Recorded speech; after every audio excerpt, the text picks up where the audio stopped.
You've now teed me up pretty well.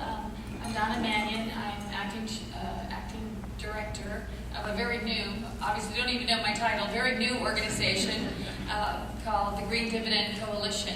We just formed last fall. We have a great many partners in the room that are local businesses, not-for-profits, environmental organizations. And what we're really focused on is helping people make sense of green. There probably hasn't been a publication that you haven't picked up anywhere you are this year that hasn't had the green issue.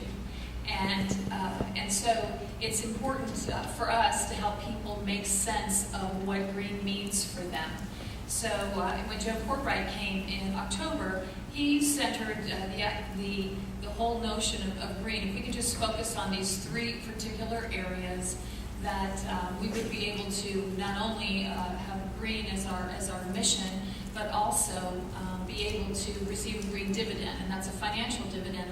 And when businesses and individuals receive a green dividend, that funnels right back into the local economy. So it's really quite a benefit all the way around.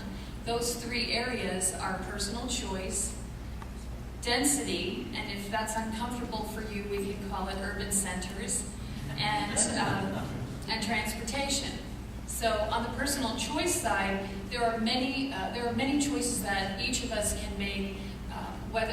Yes, we can talk about light bulbs, but it really does also come down to where we choose to live, the proximity of where we live to where we work, how we choose to get to work, the kind of products that we use.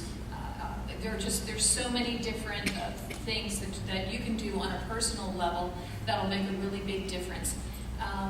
I occasionally have the opportunity to work with high school students, and one of the things that really frustrates me is when I talk about green, they automatically associate green with expensive.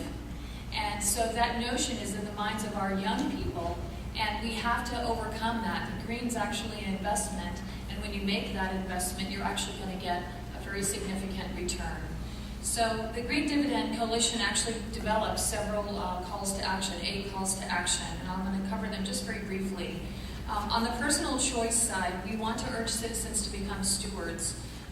You need to become educated consumers. I hate to say this, but if you haven't gotten the idea today that some behaviors need to change, now's the time you have to realize that not only do we have to work on change at the local and at the macro level, but there's some individual behavior change that needs to take place as it relates to green activities. So whether it's the food you buy, or the detergent you use, or the way you dispose of your trash, or how you drive, or what kind of car you drive, there are a number of choices that you make that can have a significant benefit to you economically should you decide to make that change.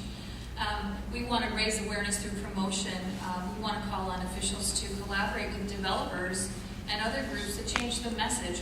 We need to make sure that people have access to public information that helps them earn their green dividend. We also want businesses and entrepreneurs to go green. One of the things that I think we have a tremendous opportunity is as it relates to entrepreneurship. Why can't the Tampa Bay region be a cluster for emerging alternative energy sources? There's no reason why we have a great many entrepreneurs in this room and in this region. We have wind, we have water, and we have sunshine. We certainly have the assets that would be required to make this kind of investment for a great cluster that would help differentiate us and make us more attractive as a region. With regards to density or urban centers, the comprehensive plans need to be updated to incorporate green design. So we do need to really think about it. I mean, density is kind of the D word, but really as it relates to good design, because if people are not spending all their time in their cars, and they're not going way beyond in terms of their vehicle miles traveled, if we can get those numbers down. If people can actually plan to reduce their vehicle miles traveled and be more efficient about the way that they travel to work or commute, if businesses are actually able to give employees incentives for alternative commuting choices, I think that from a density standpoint and from a transport standpoint, we'll be that much better off. And not only that, when gas is at $4 a gallon, people are going to be looking for those kind of options. And so as businesses, we can really help them to make those personal choices. We want to include green and redevelopment and really try to work with the redevelopment in terms of density to have more revitalized urban centers. We want to use a green lens when we're making our major decisions, particularly in light of significant public and business decisions. We really do need to, and we'll talk about this with One Bay, I'm sure, but we need to really determine what those transportation corridors are and get our transit system moving. And I realize I'm probably preaching to the choir there, but that's something that we're just going to have to do. And then I did speak to employee incentives. We need to, as businesses and business leaders, incent our employees to make green choices.